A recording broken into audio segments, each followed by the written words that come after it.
কেউ যাতে না ভাবে যে এটা একটা খুব দুর্বল সরকার। মানুষ ছাত্র জনতা রক্ত দিয়ে সরকারকে আনছে।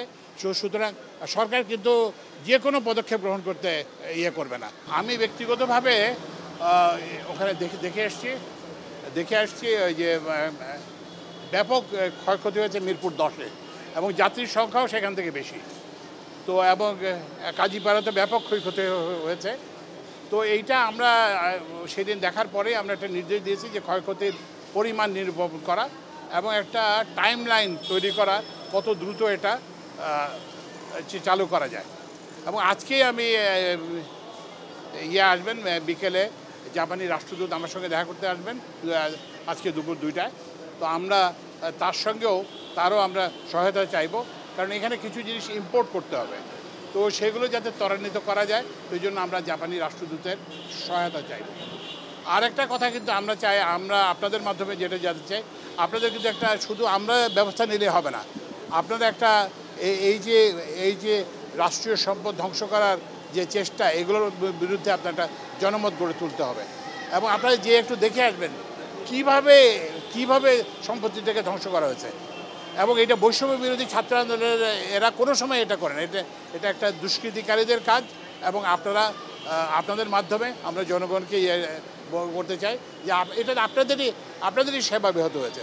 তো আপনারা এদের বিরুদ্ধে করবেন, সোচ্চার হবেন এবং আমরা যাতে এই ধরনের ঘটনা আমরা পুনরাবৃত্তি দেখতে চাই না। এটা তো স্যার মানুষ উপলব্ধি করছে সেটা স্যার, কিন্তু কাজীপাড়া এবং সারা স্যার টেন্টিভির কি কোনো কাজীপাড়া এবং 10 নম্বর টেন্টিভির কি কোনো ডেট আছে?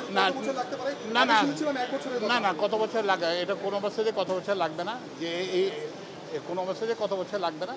তবে ওই যেটা বললাম যে আমি একটা আগাম কথা বলতে চাই না, কারণ আমি তো এখনও লোকজনকে এটা একটা অ্যাসেসমেন্ট করতে দিয়েছি এবং ওনাদেরকে একটা টাইম লাইন চাইছি। তারপর আমি জাপানি রাষ্ট্রদূতের সঙ্গে আজকে কথা বলবো। তো সব কিছু মিলিয়ে আমরা একটা করব, কিন্তু এটা কোনো অবস্থাতেই 1 বছর লাগবে না, এটা আরও অনেক কম লাগবে।